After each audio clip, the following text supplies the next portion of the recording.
Hello दोस्तों, मेरा नाम गौरव कुमार है और मैं आज आपको 10th क्लास के मैथ का 8वां चैप्टर का सॉल्यूशन करने जा रहा हूँ।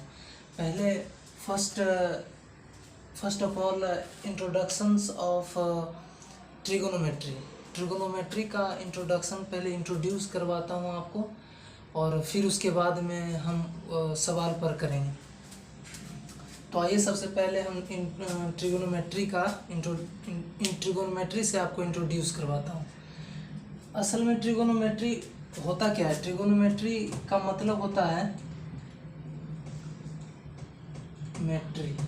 ट्रिगोनोमेट्री का मतलब, इसको अगर जो संधि विच्छेद करें तो होता है ट्राई मीन्स 3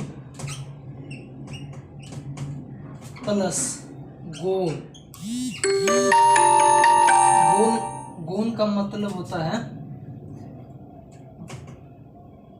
कोण। गोण का मतलब कोण, प्लस मेट्री का मतलब होता है माप, यानी तीनों कोनों के माप को ही ट्रिगोनोमेट्री कहते हैं। तीनों कोनों का माप, इसमें हमेशा दो ही ट्रायंगल का यूज होगा। फर्स्ट राइट एंगल,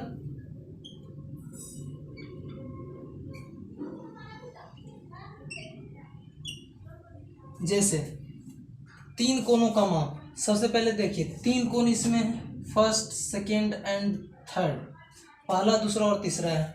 3 कोण माप मतलब मिति, यानी कि तीनों कोनों को के माप को ही त्रिकोणमिति कहते हैं। त्रिकोणमिति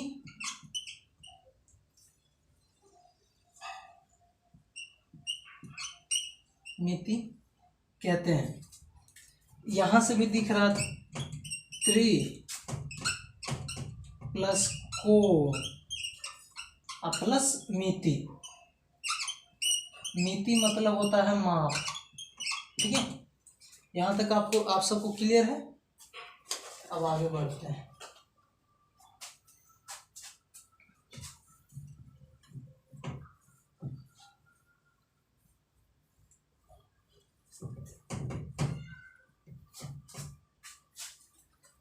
सबसे पहले आप आइए साइन के यूज पर।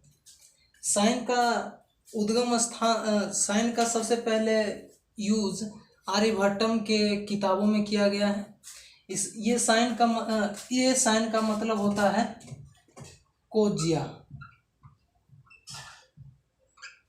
और कोजिया मतलब होता है अर्ध जीवा। और अर्ध जीवा क्या होता है? अर्ध जीवा, जब आप एक सर्कल को ड्रॉ करते हो तो सर्कल को ड्रॉ करने के बाद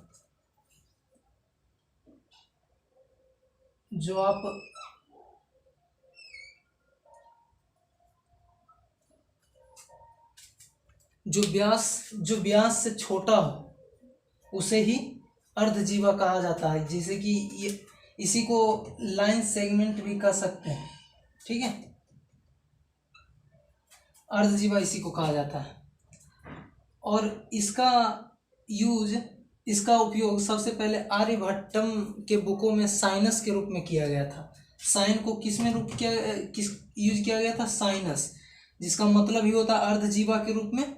ठीक है, और उसके बाद में इसी का संक्षिप्त रूप, इससे फिर जनरेट हुआ साइन। इससे जनरेट क्या हुआ? साइन। यानी कि पहले तो यूज होता था साइन, SINE, लेकिन फिर उसके बाद में यूज होने लगा साइनस। फिर उसके बाद में यूज इसका शॉर्ट फॉर्म यानी छोटा रूप साइन हो गया। इसका छोटा रूप क्या हो गया? साइन। इसी प्रकार हमारा कोस है, कोसाइन। इससे निकल के आया है कोस। यानी कि इसका कहने का ये मतलब हुआ कि आपको क्वेश्चंस ऐसे आ सकते हैं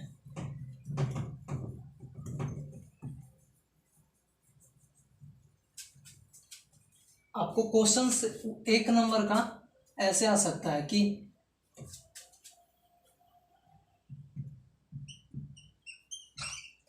शॉर्ट फॉर्म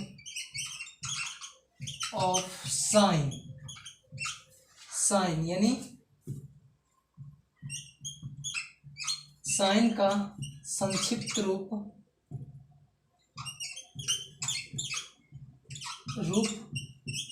क्या होता है। तो आप साइन का संक्षिप्त रूप लिख सकते हैं, साइन का संक्षिप्त रूप साइन होता है, सिर्फ ई को रिप्लेस कर देना, ई को हटा देना, बस उसका संक्षिप्त रूप हो जाएगा। जैसे कि इसी को कह सकता है कोसाइन का संक्षिप्त रूप तो कॉस,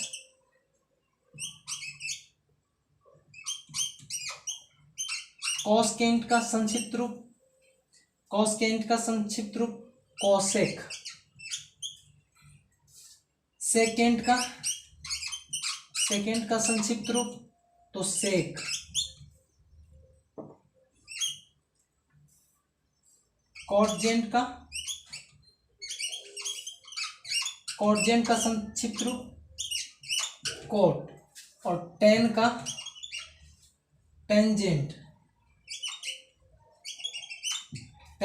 का संक्षिप्त रूप तो टेन होता है। तो इसका संक्षिप्त रूप ऐसे एक नंबर में बिहार बोर्ड में ये पूछा जाता है कि साइन ई का संक्षिप्त रूप क्या होता है। तो साइन आपके एनसीईआरटी बुक में आप 11 नंबर क्वेश्चन करोगे 8.1 का, तो उसमें भी इसका जिक्र किया गया है कि साइन ई का संक्षिप्त रूप यानी शॉर्ट फॉर्म क्या होता है, और कोसाइन का शॉर्ट फॉर्म क्या होता है यानी संक्षिप्त रूप क्या होता है तो कोस, और कोसकेंट का संक्षिप्त रूप तो कोसेक, और सेकेंट का संक्षिप्त रूप सेक, और कोटजेंट का संक्षिप्त रूप कोट, और टेंजेंट का संक्षिप्त रूप टेन। अब इसका फिलहाल में इसका कोई अभी यूज नहीं है, ये सिर्फ अभी खिलौना है। इसका यूज तब आता है जब आप इसमें थीटा लगाते हो। अब थीटा क्या है? थीटा ये है कि आप जैसे कि कोई एंगल ट्रायंगल को ड्रॉ करते हो, ट्रायंगल को पारते हो, यानी कि ट्रायंगल हमने खींच लिया, ड्रॉ कर लिया, तो आप यहाँ पर एंगल डालते हो, यहाँ भी एंगल देते हो, ये 30 डिग्री, ये 45 डिग्री, ये 45 डिग्री, ये 90 डिग्री, ऐसे डालते हो। तो एंगल को ही ग्रीक लैंग्वेज में थीटा बोला जाता है। एंगल को ही ग्रीक लैंग्वेज, ये ग्रीक लैंग्वेज है थीटा, और यही साइन और कॉस और कोसेक और सेक और कोट में आ जाने के कारण ये इसका यूज और अधिक हो जाता है। ठीक है, तब हम उस पर बात करते हैं कि थीटा का यूज करने पर क्या होता है। इसका अभी कोई ज़्यादा मतलब नहीं निकलता है इन सब का, सिर्फ आप ये याद रख लेना कि कोसाइन का शॉर्ट फॉर्म क्या होता है तो साइन का शॉर्ट फॉर्म साइन, कोसकेंट का संक्षिप्त रूप कोसेक, और सेकेंड का शॉर्ट फॉर्म सेक, कोटजेंट का संक्षिप्त रूप कोट। बस इतना ये देख लेना, क्योंकि मैं अभी क्या करवा रहा हूँ, trigonometry to introductions of trigonometry, यानी ट्रिगोनोमेट्री का अभी परिचय आपको दे रहा हूँ। ठीक है, परिचय देने के बाद आप सबको लगभग जो एक्सरसाइजेज हैं 8.1 वो अपने आप बनने लगेंगे आपसे। नहीं तो एक बार भरोसा तो करके देखो। अब लिखते हैं थीटा, इसे थीटा कहा जाता है। ये एक ग्रीक लैंग्वेज है,